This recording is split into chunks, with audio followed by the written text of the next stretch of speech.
What's going on, YouTube? This is Rudy El Segundo, and you guys are looking at my summer ride here. My modified summer ride. Originally this was a Suzuki, an 82 Suzuki GS850.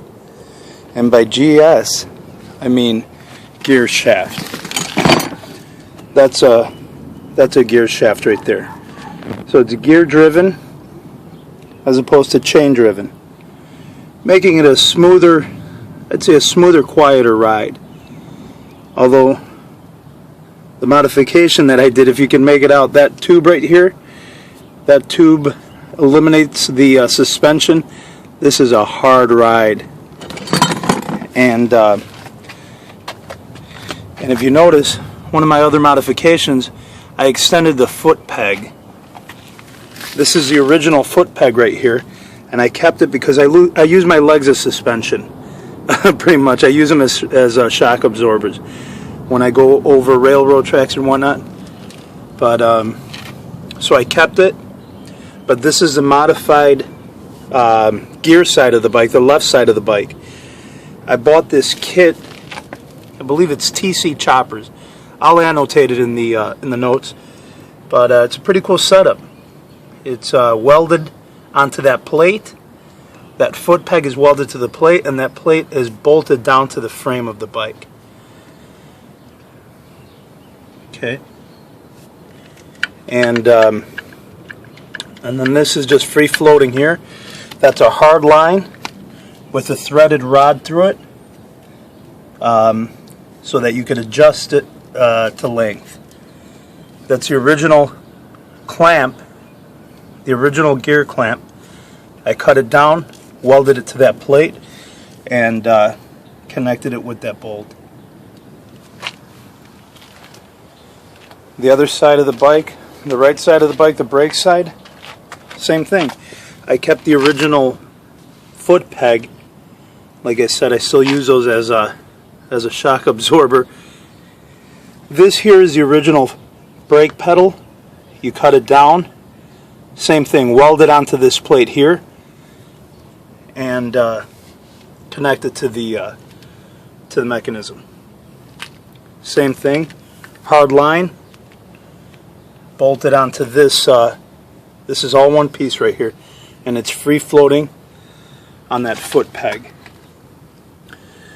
I actually got in a wreck last season, and that's a weld job, a crappy weld job that I did. I could clean it up a little bit, but it's a rat bike, what the hell.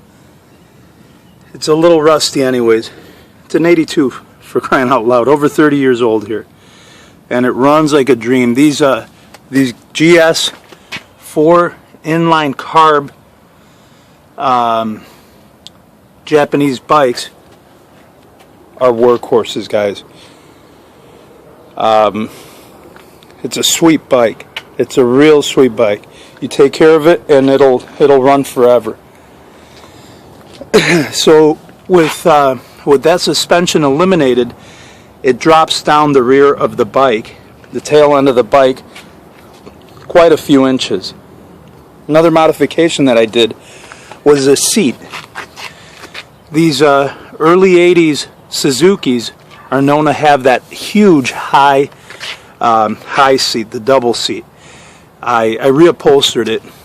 I untacked it. I took it off, took the leather off, and I probably shimmed off maybe about 1.5 to 2 inches of foam from the top layer. Reupholstered it and retacked it, and it trims down the profile a little bit. I keep those saddlebags. I do a lot of riding, guys. In the summer, I can shoot up to, I'm in the Chicagoland area. I shoot up to Wisconsin, Green Bay, Wisconsin area, Milwaukee, even out to Indianapolis and St. Louis. I do a lot of riding, and like I said, it's a workhorse. Other modifications that I've done to my quote-unquote rat bike, I removed the front brakes. So if you notice, front brakes are gone. Turn signals, gone. Speedometer, odometer, Gone. Rear turn signals, same thing. The name of the game here is simplicity, guys. You want it to look as simple as possible. Nice and clean. I guess clean, rusty bike is what you're going for, but that's it, guys. Like I said, it's those are a few of the modifications, and it looks a lot sharper, I think. These bikes are known to look. They call them cafe racers. A lot of people rebuild them. They make them cafe racers with the high, really high rear end. And honestly, I like this. I like this look a little bit better. This wrap bike look. All right, guys. That's it for me. I'm Rudy El Segundo. Questions or comments? Post them. One more look before I'm out.